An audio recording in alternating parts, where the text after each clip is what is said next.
Yo, yo, yo, it's Mr. OxyContin. Fighting pain.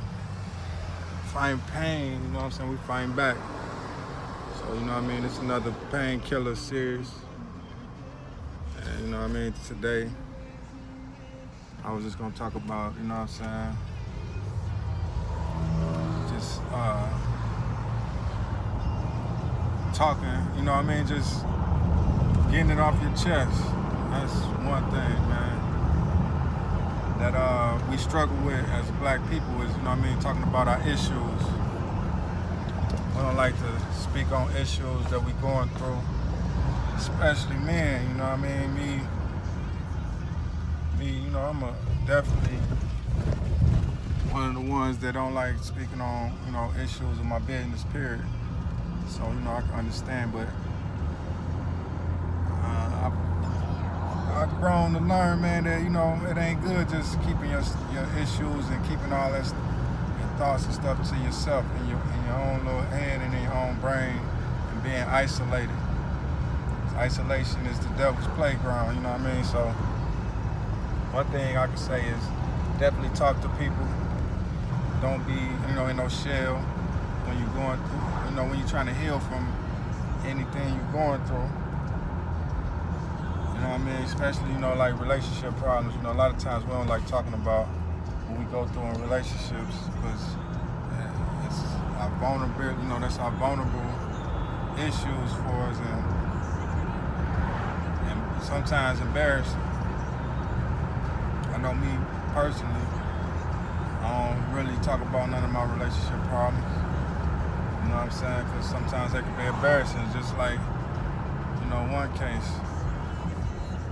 This one female I was dealing with, trying to,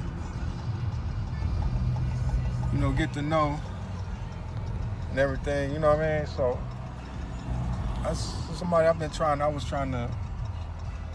wanting this woman for a while, you know what I'm saying? Just on some attraction stuff. I was attracted to her, how her body was, you know what I mean? And just she was a little different, a little bit like, wasn't the most beautiful woman, but she was different. So I finally ran into her, whatever, got her number and everything. We started talking. I got her to come to the crib. So I'm like, cool, man. I'm gonna test her, you feel me? On some drunk. We was drinking and everything, so I'm drunk, like, man, I'm gonna test her and see, you know what I'm saying, if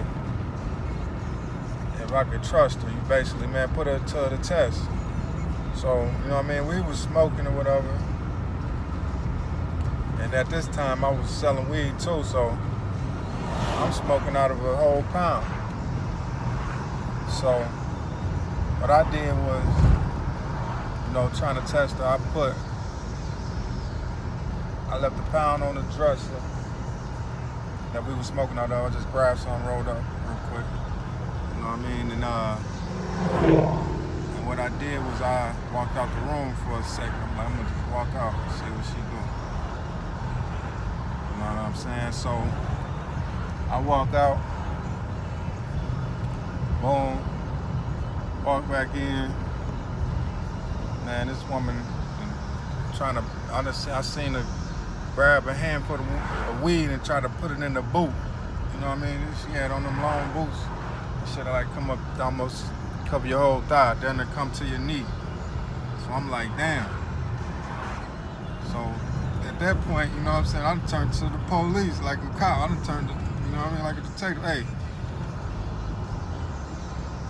what was that you put in your boot? She like, you know, nothing. What you mean? I'm just putting my shoe on. Like, man, I seen you. I wasn't even gonna play with it, like, you know, go back and forth about it, like. I said, man, I seen you put the weed in your boot. Take your shoe off. You know what I'm saying? So at this point, she like, what you mean, take my shoe off? You tripping. I'm like, nah, take your shoe off. Let me see. So anyway, she took her shoe off and everything, and man, it was, you know, basically, you know, I knew what it was. It was seeing the weed in there. I'm like, damn, why you try to, you know what I'm saying, take the weed from me and everything, you feel me? I don't know how that got in there. Like, okay, we ain't even gonna play them games. You feel me? You get down and so I just told her she could leave. You feel me? So basically, you know what I mean? It's like that's an embarrassing moment of a, you know what I mean? So it's, but at the same time, it'll fuck your trust up. You feel me? You'll be like, damn, you can't trust these motherfuckers. You can't trust women nowadays. You know what I mean? So certain little stuff that we go through, I know that'll mess our head up, or whatever mess our expectation or how we deal with other people. But I'm here to tell you, man, it's good to talk to people when you're going through them things, man. And most importantly, talk to God, pray about it and everything. But we gotta have human being interactions, man, too. If it ain't a counselor, you know the best person to talk to is your mama.